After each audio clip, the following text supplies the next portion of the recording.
មុននេះបន្តិចខ្ញុំទទួលបានព័ត៌មានពីបងប្អូនជាពលរដ្ឋក៏បានរាយការណ៍ចូលមកក្នុងក្រុមព័ត៌មានខេត្តសៀមរាបរបស់អង្គភាពសារព័ត៌មានទីញូបានរាយការណ៍មកថាមានករណីបាទអគ្គីភ័យឆេះរថយន្តមួយគ្រឿងករណីអគ្គីភ័យនេះបានបង្កការភ្ញាក់ផ្អើលទៅដល់បងប្អូនប្រជាពលរដ្ឋដែលរស់នៅជុំវិញហើយករណីអគ្គីភ័យនេះដែរគឺបងប្អូនប្រជាពលរដ្ឋនៅជុំវិញហ្នឹងគាត់ទាញសយោបាទមកពន្លត់តាន់ពេលវេលារលត់ទាំងស្រុងបាទជោគជ័យ 100% បាទប៉ុន្តែរថយន្តនេះរងការខូចខាតផ្នែកខាងមុខបាទគឺខាងមុខនៅក្នុងជាប់ម៉ាស៊ីនគឺឆេះរលួយបាទគឺខូចអាគុយហើយឆេះប្រព័ន្ធភ្លើងព័ន្ធអីនៅខាងមុខហ្នឹងហើយករណីអគ្គីភ័យនេះដែរគឺมันបង្កឲ្យមាន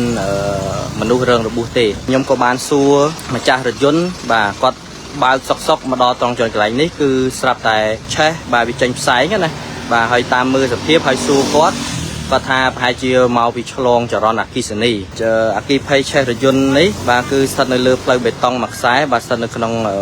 សង្កាត់សាលាកំរើកក្រុងសៀមរាបខេត្តសៀមរាបបាទគណៈវេលាស្មើនេះគឺម៉ោង